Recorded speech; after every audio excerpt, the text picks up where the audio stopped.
किरण जो सूरज उगेगा ना, वो एक ऐसा उगने वाला है जो हर बच्चे को कहीं ना कहीं कामयाबी के शिखर तक पहुंचाएगा। वो क्या होगा, वो कैसे होगा, वो सारी बातें हम आपको इस वीडियो के अंदर में बताने वाले हैं। सबसे पहले थोड़ा सा एक फोकस कर लेते हैं, थोड़ा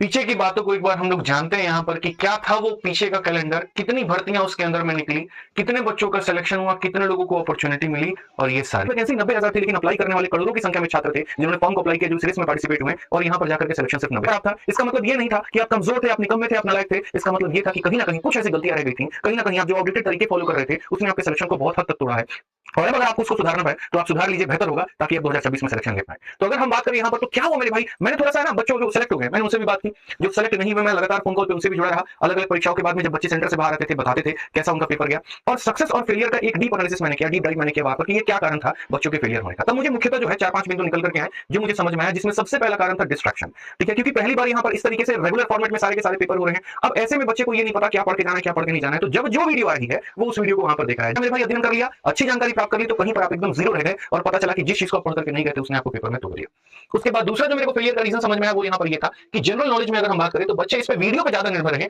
अपनी प्रैक्टिस को उन्होंने कोसों दूर फेंक दिया। जो एक सबसे बड़ी यूएसपी है रेलवे वाले छात्रों की वो है सेट का लगाना, प्रैक्टिस करना, ग्रुप स्टडी को करना, आपस में बैठ करके डिस्कशन को करना, लेकिन वो कहीं ना कहीं थोड़ा इस बार कम हो गया। वो जो एक माहौल है जो हम पटना के घाट पे मैंने बच्चों को देखा किस तरीके से बैठ करके सेट लगाते थे, कैसे वो सवालों की प्रैक्टिस करते थे, उसको छोड़ करके पूरी तरीके से वीडियो पर आश्रित होना, ये थोड़ा सा गलत हो गया। वीडियो देखना गलत बात नहीं है, लेकिन वीडियो को सिर्फ देखना और प्रैक्टिस ना करना ये सबसे बड़ी मेरे भाई आपकी कमजोरी साबित हुई है। और अगर इस चीज को आपने 2026 में नहीं सुधारा तो यकीन मानिए आपसे बड़ा मूर्ख कोई नहीं होने वाला है। कहते हैं ना दूध का जला भी छाछ फूंक कर पीता है, लेकिन आप जल भी गए उसके बाद भी आप यहाँ पर जो है उस चीज को नहीं सुधार रहे, तो 26 में भी वही हाल होने वाला है जो 25 में आपका हुआ है, ये यकीन मान के चलिए आप।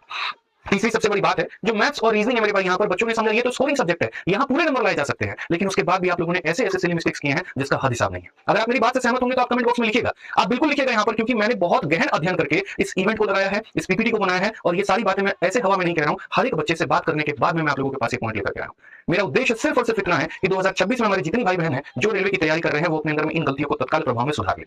तो तीसरी जो सबसे बड़ी गलती रही वो यहाँ पर ये रही कि एक भ्रम कि हमारा इसमें नंबर बहुत अच्छा आएगा, और वो भ्रम का